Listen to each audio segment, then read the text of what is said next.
How to block someone on Messenger without them knowing. Hey everyone, welcome back to our channel. In this video, we're going to learn how we can block someone on Messenger without them knowing.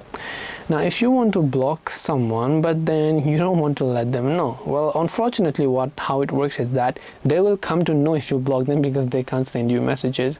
One thing that I suggest you is that if you want to ignore their messages but you don't want to block them, or maybe just let them know that you've blocked them, you can try to restrict them instead.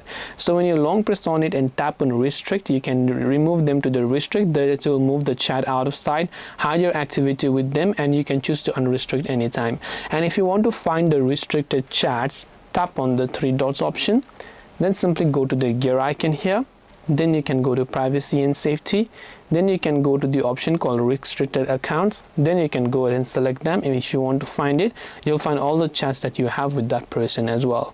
So I hope that the video helped you. If you have got any more questions, feel free to leave them down. Thank you for watching and see you in the next video.